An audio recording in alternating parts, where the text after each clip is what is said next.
Hello friends, मैं हूं सन्मय प्रकाश और आपका स्वागत है यूट्यूब चैनल सरकारी जॉब न्यूज़ में। और हमारे ऐप का नाम है शार्प लर्निंग। एक ही ऐप है शार्प लर्निंग। तो ये वीकली करंट अफेयर्स है और ये फर्स्ट वीक नवंबर 2024 का है। पहले सप्ताह नवंबर का टोटल करंट अफेयर्स यहाँ पर एक साथ आपको मिल जाएगा। आपको पता होगा कि हम लोग ये जो कंटेंट देते हैं वीकली वाला वो टॉपिक वाइज देते हैं। तो सबसे पहले राजनीति, केंद्र राज्यों के फैसले और अदालतों के फैसले, इन सब से रिलेटेड कंटेंट लेते हैं, फिर और भी टॉपिक लेंगे एक एक करके। तो शुरू करते हैं। और पहला क्वेश्चन, गणतंत्र दिवस समारोह 2025 का मुख्य अतिथि किस देश के राष्ट्रपति प्रबोवो सुबियांटो को बनाने के लिए भारत सरकार ने संपर्क साधा है? आंसर होगा इसका इंडोनेशिया। लगभग तय हो चुका है क्योंकि ऑफिशियल अनाउंसमेंट नहीं हुआ है, इसलिए मैंने क्वेश्चन में जो है संपर्क साधने की बात कही है। ठीक है, तो इंडोनेशिया के नए राष्ट्रपति हैं, उनका नाम क्या है? Prabowo Subianto. तो वो 2025 जनवरी 26 जनवरी को गणतंत्र दिवस समारोह में चीफ गेस्ट के रूप में उनको आमंत्रित किया जा सकता है, ऐसा द हिंदू में ये लिखा है। इसके साथ साथ बहुत सारे एग्रीमेंट भी हो सकते हैं डिफेंस से रिलेटेड। बहुत सारे इक्विपमेंट वो खरीदने को इंटरेस्टेड है, तो वो संभव है वो ले सकता है। अब आगे बढ़ते हैं और अगला प्रश्न लेते हैं। हाँ, एक बार इंडोनेशिया भी चलते हैं। ठीक है, इंडोनेशिया आपको मैप के ज़रिए दिखाते हैं। प्यारा भारत रहा अपना। और ये जो रेड कलर में दिख रहा है ना, ये इंडोनेशिया है। काफ़ी विशाल क्षेत्र में इसके हिस्से हैं, अलग अलग द्वीपों में ये है। अगला टॉपिक कि 2025 में यानी अगले साल जनगणना होनी है, सेंसस होना है और भविष्य के चक्रों में भी बदलाव आएगा, और ये न्यूज़ देख रहे हैं। ओके, मामला ये है, द हिंदू न्यूज़पेपर के अनुसार भारत की जो जनगणना है वो 2025 में शुरू होने की संभावना है और 2026 तक इसकी रिपोर्ट आ जाएगी। हालांकि जाति आधारित जनगणना होगी या नहीं ये नहीं कहा जा सकता। ठीक है, जनगणना एक बहुत ही महत्वपूर्ण प्रक्रिया है जिसके तहत क्या होता है कि हम इस देश भारत की जनसंख्या और उसकी जो आर्थिक स्थिति है, अलग अलग कैटेगरी के लोगों की, उन सब के बारे में हम जानते हैं। सामाजिक स्थिति कैसी है, सांस्कृतिक स्थिति कैसी है, आर्थिक स्थिति कैसी है, आयु, लिंग, व्यवसाय, आय, ये सब कुछ इसमें होता है। तो पूर्ण गणना भी कहते हैं इसको, और ये सामाजिक और राजनीतिक प्रतिनिधित्व के लिए बहुत ही महत्वपूर्ण होता है। ठीक है, तो ये होने वाला है। देखिए, ये सेंसस जो है ना वो 2021 में ही होना था, लेकिन कोविड-19 की वजह से नहीं हो पाया था, फिर टलता चला गया और अब फाइनली ये हुआ है कि 2025 में ये गणना होगी। अच्छा, ये होता ये था कि हर साल हर 10 साल पे होता था। तो 2011 में हुआ था, तो 2021 में होना था, लेकिन अब 2025 में हो रहा है। तो अब क्या है ना, वो ये जो कंटिन्यूटी है वो बदल जाएगी। अब 2031 में नहीं होगा, बल्कि 2036 में होगा। इसके बाद ये जो जनगणना होनी है उसके बाद। ठीक है, चलिए आगे बढ़ते हैं और अगला क्वेश्चन लेते हैं। केंद्र सरकार ने जन्म मृत्यु के रजिस्ट्रेशन के लिए मोबाइल ऐप लॉन्च किया है। इसका नाम क्या है? नाम हो CRS ऐप। क्या है? CRS app. तो 29 अक्टूबर को केंद्रीय गृह मंत्री अमित शाह ने ये जो ऐप है उसको लॉन्च किया है। और इसको किसने बनाया है, डेवलप किया है? तो देश के registrar general and census commissioner यानी महापंजीयक और जनगणना आयुक्त ने इसको तैयार किया है। ठीक है, तो अब जो भी है ना वो ऑनलाइन रजिस्टर करना अनिवार्य होने वाला है अगले साल से। आगे बढ़ते हैं। अच्छा, इसका PDF जो है ना वो आपको ऐप में मिल जाएगा। शार्प लर्निंग ऐप है वहाँ पर, और तो वहाँ वीकली, मंथली, क्वार्टरली, ईयरली ये सब होता है। और जिन लोगों ने मेंबरशिप लिया हुआ है या कोई कोर्स परचेज किया हुआ है तो वो सब डाउनलोड कर सकते हैं, वो अवेलेबल हो चुका है। ठीक है, और एक और बात बताऊं कि अगर आप करंट अफेयर्स की लंबी तैयारी करना चाहते हैं एग्जामिनेशन के लिए, तो मेंबरशिप प्लान भी ले सकते हैं। एक ISPCS मेंबरशिप प्लान है और दूसरा है बेसिक मेंबरशिप प्लान। बेसिक जो है वो state SSC, teacher, railway, police, इन सब के लेवल का है, और ये ISPCS लेवल का है। और इसके जरिए क्या मिलता है, दोनों में 2023 से 25 तक का टोटल करंट अफेयर्स आपको मिल जाएगा अगले एक साल तक। PDF कई तरह के होते हैं, weekly, monthly, quarterly, yearly, type अलग अलग होता है। जैसे MCQ मिलेगा, वन लाइनर मिलेगा, और MCQ विद नोट्स भी मिल जाएगा, मॉक टेस्ट, टेस्ट सीरीज, मतलब बहुत सारी सुविधाएं आपको एक साल तक मिलेंगे, देख सकते हैं आप। और हाँ, एक और बात बताऊं, 71st BBSC के लिए GS फाउंडेशन बैच चल रहा है। ये 2 लॉन्च हो चुका है, बैच 2, तो ज्वाइन कर सकते हैं। क्लासेस चल रही हैं, ऑफर प्राइस इतना ही है मात्र, ज्वाइन करिएगा ज़रूर। ऐप है इस वीडियो के डिस्क्रिप्शन में, शार्प लर्निंग, उसी पे। अब चलें, अब आगे बढ़ते हैं और वायरस और बीमारी से रिलेटेड क्वेश्चन लेंगे। भारत में 11 के बाद पहली बार 2024 में मतलब किस राज्य के एक बच्चे में पोलियो के लक्षण पाए गए, जो कि टाइप 1 वैक्सीन व्युत्पन्न मतलब वैक्सीन के कारण ये पोलियो वायरस था। आंसर क्या होगा इसका? आंसर होगा मेघालय। मेघालय के वेस्ट गोरो हिल्स जिला है, वहाँ पर ये एक मामला पाया गया है। हालांकि ऑफिशियली इसको अनाउंस नहीं किया गया है, मतलब ये पोलियो वायरस टाइप 1 वैक्सीन उत्पन्न था और इससे लोगों को या दूसरे बच्चों को प्रभाव बहुत ज़्यादा होने वाला नहीं है। तो ये बातें हैं, ठीक है। गवर्नमेंट ने जो है अपने लैब के द्वारा इसकी पुष्टि भी की हुई है, ठीक है। WHO द्वारा जो मान्यता प्राप्त ICMR NIV लैब है उसी ने ये पाया है, ठीक है। मेघालय एक बार मैप के जरिए भी देखते हैं, ये प्यारा भारत है और इधर नॉर्थ ईस्ट का हिस्सा है और ये रहा मेघालय, ठीक है। मेघालय नाम क्यों है? वहाँ पर बारिश बहुत होती है, तो मेघों का राज्य मेघालय। मेघ मतलब बादल। आगे बढ़ते हैं और डिफेंस रिलेटेड महत्वपूर्ण क्वेश्चन, और पसंद आ रहा हो तो लाइक बटन दबाइए, शेयर कीजिए इस वीडियो को। क्वेश्चन होगा, भारत और किस देश की नौसेना ने समुद्री अभ्यास सिम्बैक्स 2024 का आयोजन किया है? आंसर होगा सिंगापुर, ठीक है। भारत और सिंगापुर के बीच में 23 से 25 अक्टूबर तक और फिर 28 से 29 अक्टूबर तक 2 चरणों में ये आयोजित किया गया। हार्बर चरण जो है वो विशाखापट्टनम में और समुद्री चरण बंगाल की खाड़ी में ये आयोजित किया गया है, ठीक है। चलिए आगे बढ़ते हैं, अगला क्वेश्चन लेते हैं। भारत और किस देश के बीच युद्धाभ्यास विनबैक्स अंबाला में आयोजित किया गया है? अंबाला में। आंसर होगा वियतनाम में, ठीक है। कब हुआ है? तो ये 4 नवंबर से 23 नवंबर तक चलना है लगातार। अंबाला हरियाणा में ये आयोजन किया गया है। ये एक फील्ड ट्रेनिंग एक्सरसाइज है, ठीक है। वियतनाम और भारत के बीच में। वियतनाम की राजधानी क्या है? हनोई है, हनोई। आगे बढ़ते हैं, अगला क्वेश्चन लेते हैं। भारत और किस देश की सेना के बीच नवंबर 2024 में युद्धाभ्यास वज्र प्रहार आयोजित हुआ? वज्र प्रहार की बात कर रहे हैं, आंसर होगा अमेरिका, USA। 2 से 22 नवंबर तक ये चल रहा है। अमेरिका के इडाहो राज्य है वहाँ पर, और दोनों देशों के 45 जवान इसमें शामिल हुए हैं। अच्छा, भारत के सेना प्रमुख कौन है? General Upendra Dwivedi. Next question लेते हैं, अगला क्वेश्चन होगा, भारत और किस देश की सेना के बीच गरुड़ शक्ति अभ्यास आयोजित हुआ है? आंसर होगा इंडोनेशिया में, ठीक है। इंडोनेशिया में कब से कब तक हुआ? तो ये 1 नवंबर से 12 नवंबर तक आयोजित किया गया है इंडोनेशिया की राजधानी जकार्ता में, ठीक है। तो स्पेशल फोर्सेस की टीम वहाँ पर पहुँची है इसके लिए। अगला क्वेश्चन होगा, भारत में किस सैन्य ट्रांसपोर्ट विमान के लिए निजी क्षेत्र की पहली फैक्ट्री यानी TASL वो वडोदरा में स्थित है, जिसका उद्घाटन प्राइम मिनिस्टर नरेंद्र मोदी और स्पेन के प्राइम मिनिस्टर पेड्रो सांचेज वो उन्होंने किया, दोनों ने मिलकर। आंसर होगा C295। ये ट्रांसपोर्ट एयरक्राफ्ट है जिसका निर्माण भारत में हो रहा है। एयरबस जो कंपनी है उसमें मालिक कई सारी सरकारें भी हैं, जैसे फ्रांस सरकार, जर्मनी सरकार, स्पेन सरकार और कुछ अन्य निजी कंपनियों की हिस्सेदारी है। तो फ्रांस के जो प्राइम मिनिस्टर हैं वो यहाँ पर पहुँचे थे, ठीक है। इसके तहत 40 विमान भारत में बनाए जाएंगे और उसके बाद लगातार बनाया जाएगा। TASL टाटा की एक कंपनी है, तो वो यहाँ पर असेंबली लाइन उसने शुरू किया है। पहली निजी क्षेत्र की असेंबली लाइन है ये, ठीक है। ये ट्रांसपोर्ट एयरक्राफ्ट के लिए, मिलिट्री ट्रांसपोर्ट एयरक्राफ्ट के लिए। अब बात करेंगे हम लोग इवेंट से रिलेटेड। उससे रिलेटेड क्वेश्चन होगा, दीपोत्सव के दौरान वर्ष 2024 में अयोध्या में कितने दीप जलाकर गिनीज वर्ल्ड रिकॉर्ड बनाया गया? आंसर होगा 25.12 लाख। कितना है? 25.12 लाख। ये दीपोत्सव अयोध्या में आयोजित किया गया था, ओके। तो ये सरयू नदी के किनारे।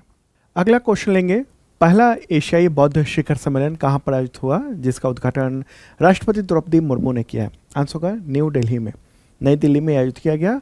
और ये आयोजन भारत सरकार का जो सांस्कृतिक मंत्रालय है, इसके अलावा अंतर्राष्ट्रीय बौद्ध परिसंघ, तो उसके सहयोग से ये 5 और 6 नवंबर को आयोजित किया गया है, ठीक है।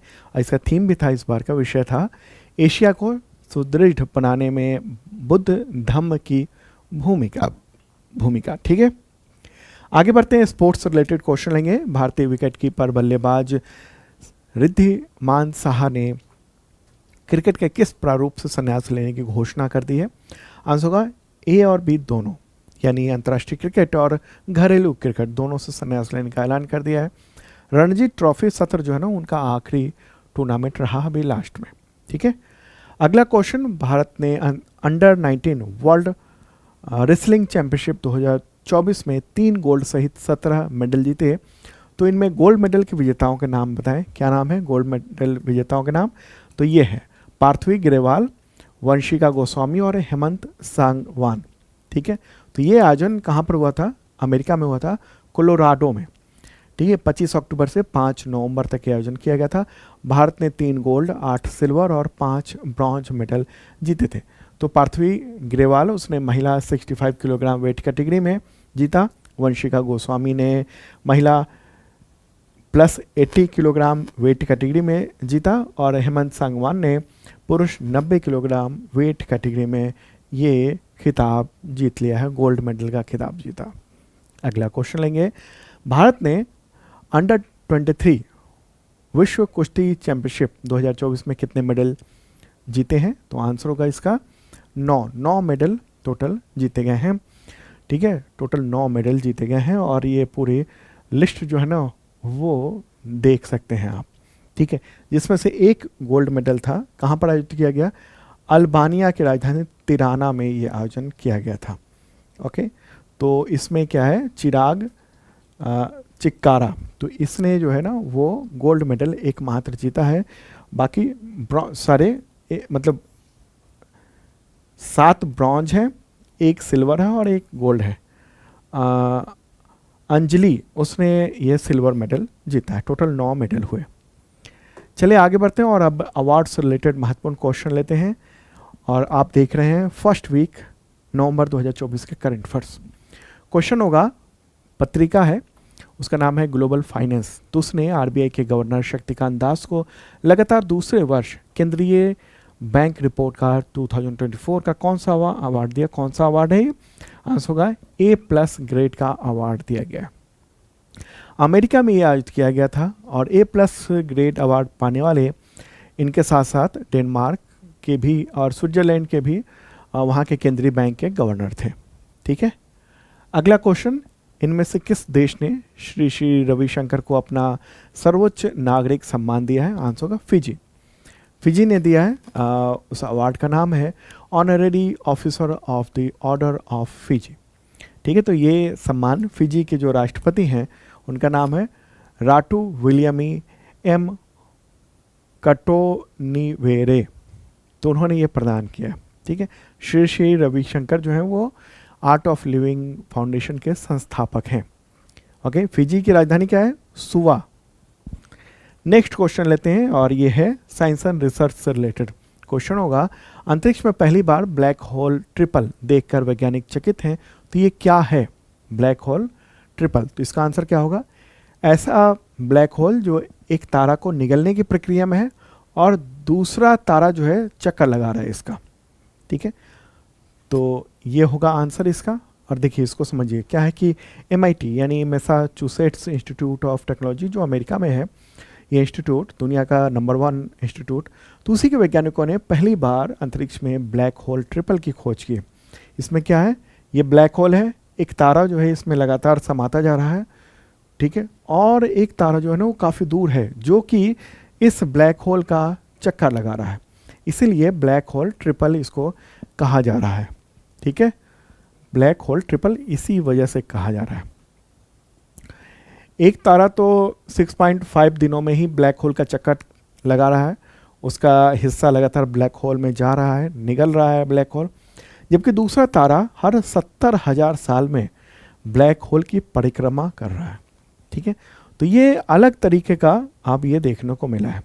अगर आप देखेंगे सोलर सिस्टम, तो सोलर सिस्टम में इस तरीके का होता है, लेकिन इसमें क्या है ना, बहुत सारे हम देखेंगे।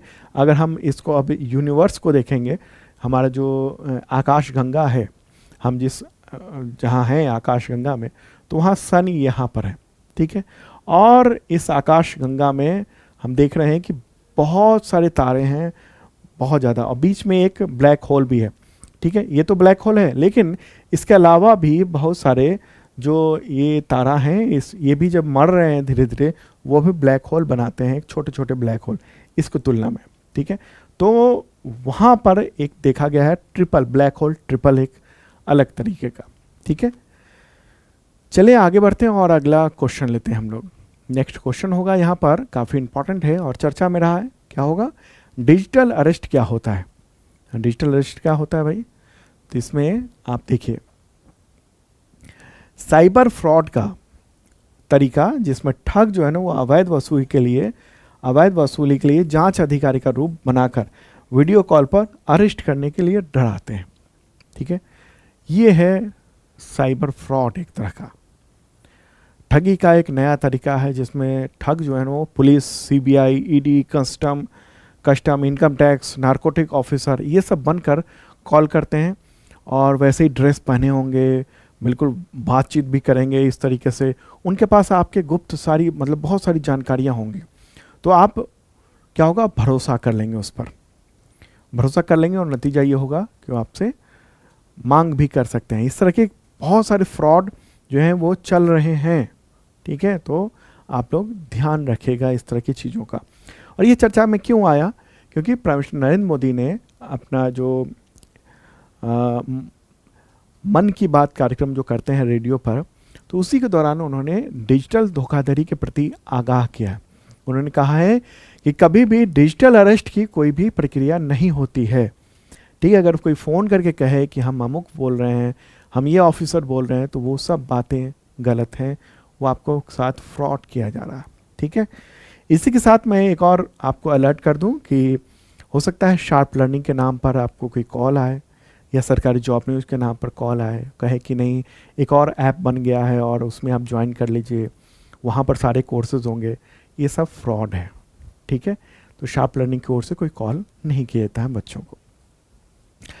चलिए आगे बढ़ते हैं, अगला क्वेश्चन लेते हैं। केंद्र सरकार ने इसरो का नया रीयूजेबल यानी फिर से प्रयोग करने योग्य रॉकेट विकसित करने के लिए 8,240 करोड़ रुपए के फंड को मंजूरी दी है। तो इसका नाम बताएं, क्या है नया रॉकेट बनाया जा रहा है? आंसर होगा NGLV। ठीक है, यानी नेक्स्ट जनरेशन लॉन्च व्हीकल। तो केंद्रीय कैबिनेट ने इसके लिए ये रकम जो है ना वो जारी करने की मंजूरी दे दी है। नेक्स्ट जनरेशन लॉन्च व्हीकल है। ठीक है, ये recovery mode return to launch site होगा। मतलब जैसे स्पेस एक्स के जो रॉकेट देखते हैं ना, फाल्कन रॉकेट है जो लॉन्च होता है और फिर वापस अपनी जगह पर एक खास लोकेशन पे आकर उतर जाता है, जिसकी वजह से उसको बार बार यूज़ किया जा सकता है, तो वैसा बनाने की कोशिश की जाएगी। ठीक है, तो ये इस तरह के ये बनाए जाने की पूरी योजना है जो कि आगे आने वाले वक्त में ये इसरो के लिए बहुत काम का होगा। क्यों आखिर बनाया जा रहा है रीयूजेबल? देखिए क्या है ना कि अभी या कहें कुछ वक्त पहले तक इसरो इसमें लीडर था। अगर अंतरिक्ष में किसी को सैटेलाइट भेजना है तो बहुत ही किफ़ायत में भारत भेज देता था, इसरो भेज देता था।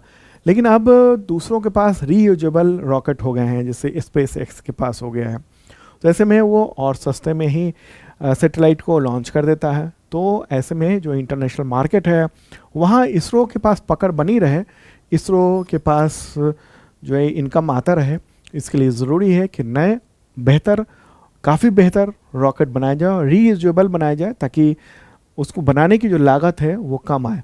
अभी क्या होता है, जो रॉकेट बनते हैं अभी जो ये इस तरह के रॉकेट हैं ये सब इसरो के पास हैं, इसरो के द्वारा डेवलप किए हुए हैं। तो ये सब जो रॉकेट हैं एक बार गया और रॉकेट ख़त्म हो गया, फिर से दूसरा रॉकेट बनता है। ठीक है, तो ये रॉकेट उड़ा और फिर वो अंतरिक्ष से धीरे धीरे गिर गया नीचे, ख़त्म हो गया, नष्ट हो जाता है, फिर से नया रॉकेट बनता है, इंजन नया बनता है। वैसे क्या होगा, रीयूजेबल होगा, मतलब वही इंजन बार बार हम यूज़ कर पाएंगे, वही रॉकेट बार बार यूज़ कर पाएंगे, तो ये फ़ायदा होगा। चलिए आगे बढ़ते हैं और अगला क्वेश्चन लेते हैं। नेक्स्ट क्वेश्चन यहाँ पर होगा, इसरो ने शुक्र यानी वीनस ग्रह के लिए किस वर्ष वैज्ञानिक मिशन लॉन्च करने की योजना बनाई है, क्या है लक्ष्य रखा है, जिसके लिए केंद्रीय कैबिनेट ने 1236 करोड़ रुपए की मंजूरी दे दी है। कितने? 1236 करोड़ रुपए की मंजूरी दे दी है। तो इसका क्या होगा आंसर? इसका आंसर होगा 2028 तक। ठीक है, 2028 तक इसको लॉन्च कर दिया जाएगा। शुक्र ग्रह के लिए मिशन लॉन्च कर दिया जाएगा मार्च 2028 में।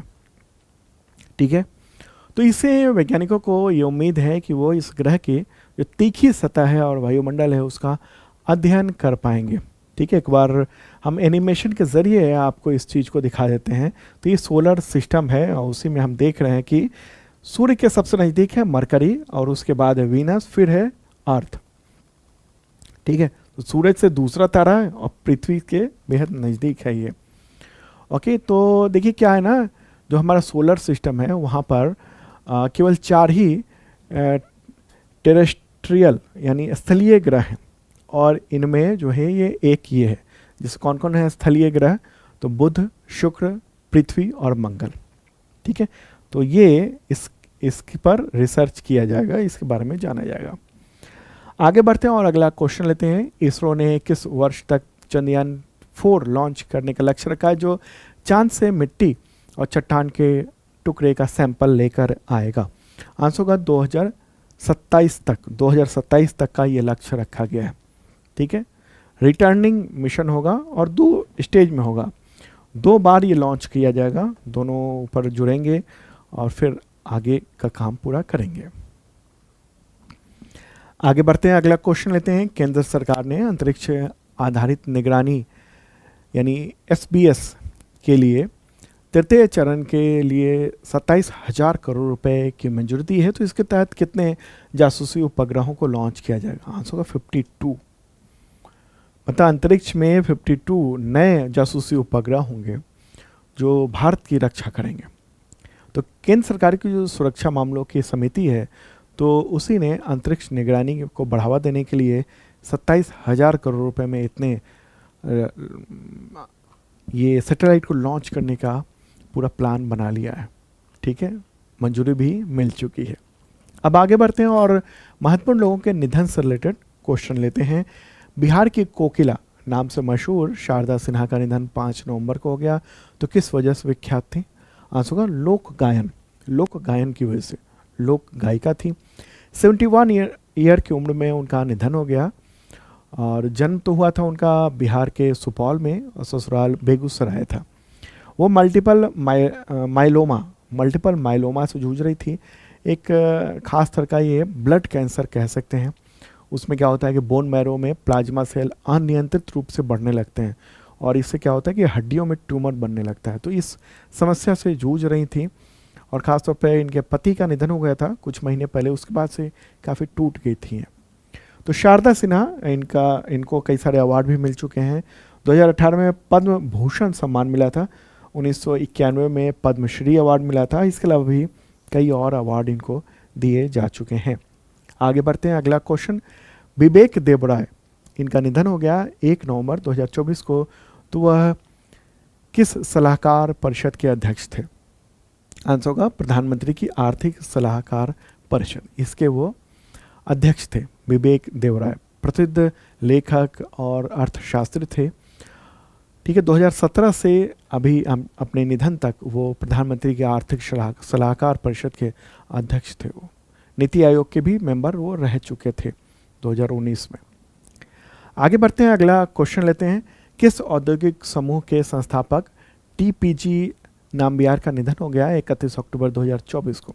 आंसर होगा BPL, जो BPL कंपनी है जिसके टेलीविज़न वगैरह आते हैं अभी भी। हालांकि काफ़ी वो पिछड़ चुकी है इस मार्केट की कंपनी में, तो उसके वो संस्थापक रह चुके थे। ठीक है, इंपॉर्टेंट बात। चलें आगे बढ़ते हैं और योजना से रिलेटेड महत्वपूर्ण क्वेश्चन लेंगे हम लोग। क्वेश्चन यहाँ पर होगा, केंद्र सरकार ने नमो ड्रोन दीदी योजना के लिए वर्ष 2024-25 से 2025-26 के दौरान कितनी रकम को मंजूरी दी है? आंसर होगा 1261 करोड़ रुपए। कितने? 1261 करोड़ रुपए। तो नमो ड्रोन दीदी योजना है और इसमें क्या होता है कि ये स्वयं सहायता समूह जो होते हैं ना महिलाओं के, तो गांव में, तो उनको ड्रोन दिया जा रहा है और उस ड्रोन को किराए पर किसानों को दे सकती हैं।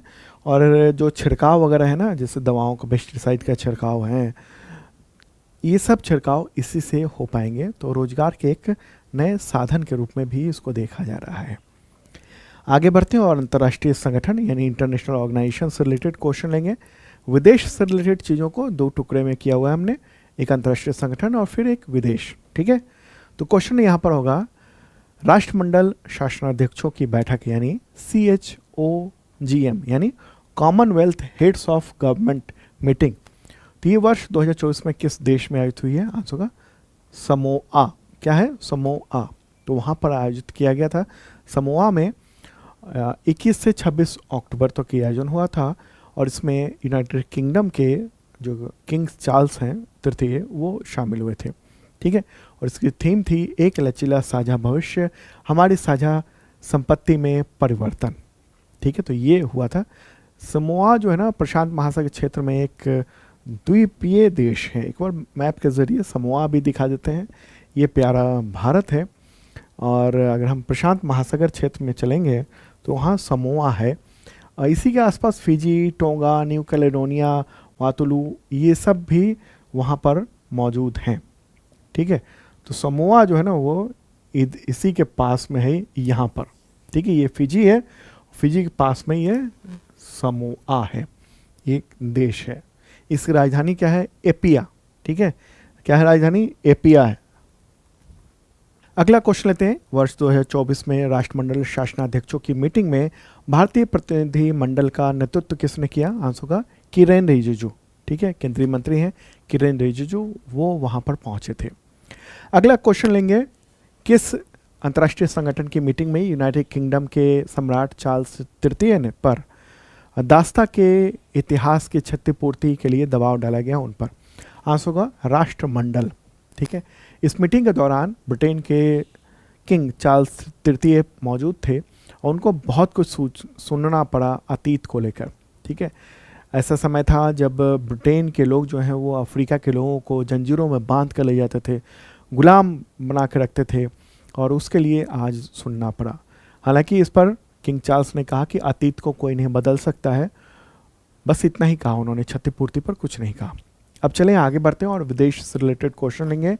अमेरिकी राष्ट्रपति चुनाव में किस उम्मीदवार को बहुमत हासिल हुआ है? कौन राष्ट्रपति बनने जा रहा है? सबको पता है, आंसर होगा डोनाल्ड ट्रंप। तो वो अमेरिका के 47वें राष्ट्रपति चुने गए हैं और इस बार तो प्रचंड जीत के साथ वो पहुंचे। उनकी पार्टी का नाम क्या है? रिपब्लिकन। क्या है? रिपब्लिकन। इससे पहले वो 2017 से 2021 तक अमेरिका के 45वें राष्ट्रपति रह चुके हैं और अब 47वें राष्ट्रपति वो बन रहे हैं। ठीक है, तो कब शपथ लेंगे वो? परंपरा के अनुसार 20 जनवरी 2025 को वो 4 वर्ष के लिए पद संभालेंगे डोनाल्ड ट्रंप। आगे बढ़ते हैं, अगला क्वेश्चन लेंगे हम लोग। क्वेश्चन होगा अमेरिका के अगले उपराष्ट्रपति कौन होंगे? आंसर होगा JD वेंस। क्या नाम है? JD Vance. Okay, Donald Trump ने पहले ही ऐलान किया हुआ था इनका। अगला प्रश्न लेंगे हम लोग, बोत्सवाना के नए राष्ट्रपति कौन बने हैं? आंसर होगा ड्यूमा बोको। ड्यूमा बोको, बीच में एक नाम भी है ड्यूमा गिदोन बोको। तो बोत्सवाना के वो 6ठे राष्ट्रपति हैं। वो बोत्सवाना में ना दुनिया में सबसे ज़्यादा हाथी हैं, 1,30,000 हाथी हैं। अफ्रीका में अफ्रीकी देश है ये बोत्सवाना। बोत्सवाना चलते हैं, प्यारा भारत, और ये अफ्रीका है और यहाँ पर देखेंगे ये है बोत्सवाना, लैंड लॉक्ड ये देश है। तो हाथी यहाँ पर बहुत ज़्यादा है। बोत्सवाना की राजधानी क्या है? गैबोरोन। अगला क्वेश्चन लेते हैं। विदेश मंत्री एस जयशंकर ने नवंबर 2024 में ऑस्ट्रेलिया के किस शहर में नए वाणिज्यिक दूतावास का उद्घाटन किया है? आंसर होगा ब्रिस्बेन। ठीक है, ब्रिस्बेन में ये आयोजन मतलब इसका उद्घाटन किया गया, वहाँ पर स्थापित किया गया है ब्रिस्बेन में। ठीक है, तो ये ब्रिस्बेन जो है ना वो क्वींसलैंड राज्य में है, वहाँ पर ऑस्ट्रेलिया के राज्य क्वींसलैंड उसी में। अगला क्वेश्चन, किस देश ने 2023-24 या कहें अक्टूबर 2023 से सितंबर 2024 में अवैध प्रवास के आरोप में 1100 से अधिक भारतीयों को भारत डिपोर्ट कर दिया? आंसर होगा USA, अमेरिका। ठीक है, अमेरिका ने डिपोर्ट किया है, वहाँ अवैध रूप से ये लोग रह रहे थे, इसकी वजह से डिपोर्ट किया गया है। ओके, ये क्यों लिखा हुआ है अक्टूबर से सितंबर? क्योंकि ये फाइनेंशियल ईयर होता है अमेरिका का। ठीक है, भारत का फाइनेंशियल ईयर कब से कब तक होता है? अप्रैल से नेक्स्ट ईयर के मार्च तक। और अमेरिका का क्या होता है अक्टूबर से नेक्स्ट ईयर के सितंबर तक, ठीक है। और पिछले कुछ वर्षों में इतने भारतीयों जो हैं वो पकड़े जा चुके हैं और उनमें से कुछ को निर्वासित किया जा चुका है भारत में। आगे बढ़ते हैं, अगला क्वेश्चन। इसराइल ने संयुक्त राष्ट्र की किस राहत और कार्य एजेंसी उस पर अक्टूबर 2024 में प्रतिबंध लगा दिया, जिससे लाखों फिलिस्तीनी शरणार्थियों की सहायता पर संकट आ गया है? आंसर होगा UNRWA। क्या है UNRWA? United Nations relief and work agency for Palestine refugees, ठीक है। तो ये अलग अलग जगहों पर काम कर रहा था ये संगठन, क्योंकि फ़िलिस्तीन से बहुत सारे लोग जो है ना वो निर्वासित होकर दूसरी जगह भी रह रहे हैं, तो वहाँ मदद की जा रही थी और इस पर ये बैन लगा दी गया है। तो इससे क्या होगा, गजा में काम नहीं कर पाएगा वो संगठन, वेस्ट बैंक में भी नहीं काम कर पाएगा। तो ये एक संकट का मामला ये है। और अब बात करते हैं पर्यावरण से रिलेटेड यानी एनवायरनमेंट से रिलेटेड महत्वपूर्ण क्वेश्चन होगा, किस देश में इस ज्वालामुखी माउंट लेवोटोबी लाकी विस्फोट के साथ फट गया और हजारों लोगों को इलाके से बाहर निकाला गया है? आंसर होगा इंडोनेशिया, ठीक है। इंडोनेशिया में ये ज्वालामुखी है, इंडोनेशिया के फ्लोरेस द्वीप में। कहाँ? इंडोनेशिया के फ्लोरेस द्वीप में ये स्थित है।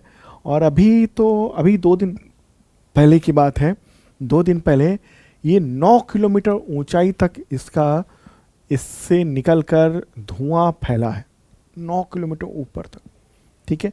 तो 2024 में यानी इस साल ये दूसरी बार फटा है, इससे पहले जनवरी में और अब नवंबर में ये फट गया है। ये जुड़वा ज्वालामुखी है, मैप के ज़रिए भी एक बार दिखाई देते हैं आपको, ठीक है। प्यारा भारत रहा अपना। और अब चलते हैं हम लोग इंडोनेशिया की ओर। तो इंडोनेशिया में चलेंगे और ये यहाँ पर इंडोनेशिया है और यहीं पर द्वीप है और वहीं पर ये ज्वालामुखी है, ओके। तो ये जुड़वा ज्वालामुखी है, आपको मैं और ले चलता हूँ यहाँ पर। हाँ, यही फट पड़ा है, ओके। चलिए आगे बढ़ते हैं और अब दिवस से रिलेटेड महत्वपूर्ण क्वेश्चन लेंगे हम लोग। क्वेश्चन होगा, शिशु संरक्षण दिवस कब मनाया जाता है? आंसर होगा 7 नवंबर को मनाया जाता है। अगला क्वेश्चन, युद्ध और सशस्त्र संघर्ष में पर्यावरण के शोषण को रोकने के लिए अंतर्राष्ट्रीय दिवस कब मनाया जाता है? आंसर होगा 6 नवंबर को मनाया जाता है। संयुक्त राष्ट्र ने इस दिवस को घोषित किया हुआ है। अगला क्वेश्चन, राष्ट्रीय कैंसर जागरूकता दिवस कब मनाया जाता है? तो 7 नवंबर को मनाया जाता है, ओके। अगला प्रश्न लेते हैं, विश्व रेडियोग्राफी डे कब मनाया जाता है? रेडियोग्राफी डे आंसर होगा 8 नवंबर को। देखिए, एक्सरे की खोज करने वाले जो प्रोफेसर विल्हेम कॉनराड रोंटजेन, तो उन्होंने मतलब एक्सरे की खोज की थी 1895 में, तो उन्हीं को याद किया जाता है इसके ज़रिए। अगला क्वेश्चन, विश्व सुनामी जागरूकता दिवस कब मनाया जाता है? तो आंसर होगा 5 नवंबर को। थीम क्या है इस बार की? Get to high ground. क्या है? Get to high ground. अगला क्वेश्चन, विश्व शाकाहारी दिवस कब मनाया जाता है? आंसर होगा 1 नवंबर को। निरस्त्रीकरण सप्ताह कब से कब तक मनाया गया? आंसर होगा 24 से 30 अक्टूबर को। अंतर्राष्ट्रीय एनिमेशन डे कब मनाया जाता है? आंसर होगा 28 अक्टूबर को मनाया जाता है, ठीक है। अगला क्वेश्चन होगा, भारतीय सेना का इन्फेंट्री डे कब मनाया जाता है? आंसर होगा 27 अक्टूबर को, ठीक है। विश्व बचत दिवस कब मनाया जाता है? आंसर होगा 30 अक्टूबर को, बचत दिवस। अगला क्वेश्चन होगा, विश्व शहर दिवस कब मनाया जाता है? 31 अक्टूबर को। 31 अक्टूबर को विश्व शहर दिवस और थीम है शहरों के लिए जलवायु और स्थानीय कार्रवाई का नेतृत्व कर रहे युवा। ये है इस बार की थीम। नेक्स्ट क्वेश्चन लेते हैं, किस महापुरुष की जयंती पर 31 अक्टूबर को राष्ट्रीय एकता दिवस मनाया जाता है? आंसर होगा सरदार वल्लभ भाई पटेल, ठीक है, सरदार वल्लभ भाई पटेल। अगला क्वेश्चन, विश्व पोलियो दिवस कब मनाया जाता है? आंसर होगा 24 अक्टूबर को मनाया जाता है। नेक्स्ट क्वेश्चन लेते हैं, संयुक्त राष्ट्र दिवस कब मनाया जाता है? आंसर होगा 24 अक्टूबर को, ठीक है। अगला क्वेश्चन, विश्व श्रव्य दृश्य विरासत दिवस कब मनाया जाता है? आंसर होगा 27 अक्टूबर को मनाया जाता है। अगला क्वेश्चन लेंगे, जम्मू कश्मीर परिग्रहण यानी विलय दिवस कब मनाया जाता है? आंसर होगा 26 अक्टूबर को, ठीक है। और ये था weekly current affairs first week का। सेकेंड वीक का भी जल्दी ही आपको मिल जाएगा, ठीक है। इसका PDF आपको मिल जाएगा ऐप पर, शार्प लर्निंग ऐप है वहाँ पर। जिन लोगों ने मेंबरशिप करंट अफेयर्स का लिया हुआ है या फिर जो कोर्स लिया हुआ है अलग अलग, तो उनके पास उनके फोल्डर में आपको ये मौजूद कर दिया, मतलब उपलब्ध करा दिया गया है, तो देख सकते हैं आप। और हाँ, जिन लोगों ने मेंबरशिप नहीं लिया है उनके बता दूं, ISPCS मेंबरशिप है और दूसरा बेसिक मेंबरशिप है। बेसिक वाला जो है वो SSC रेलवे टीचर लेवल का है और ISPCS वाला ISPCS के लिए है। और इसमें क्या होता है, इन सब में 2023 से 25 तक का करंट अफेयर्स आपको मिलेगा। अगले साल 1 साल लगातार अपडेट भी आपको मिलता रहेगा। तो ये सब आप देख सकते हैं, इस वीडियो के डिस्क्रिप्शन में ऐप का लिंक है, तो आप ज्वाइन कर सकते हैं शार्प लर्निंग पे, ठीक है। और GS का फाउंडेशन बैच भी चल रहा है, तो ज्वाइन नहीं किया है और चाहते हैं तैयारी करना, ज्वाइन कर सकते हैं। बहुत ही शानदार ढंग से तैयारी कराई जा रही है। अब मिलते हैं नेक्स्ट वीडियो में, बाय।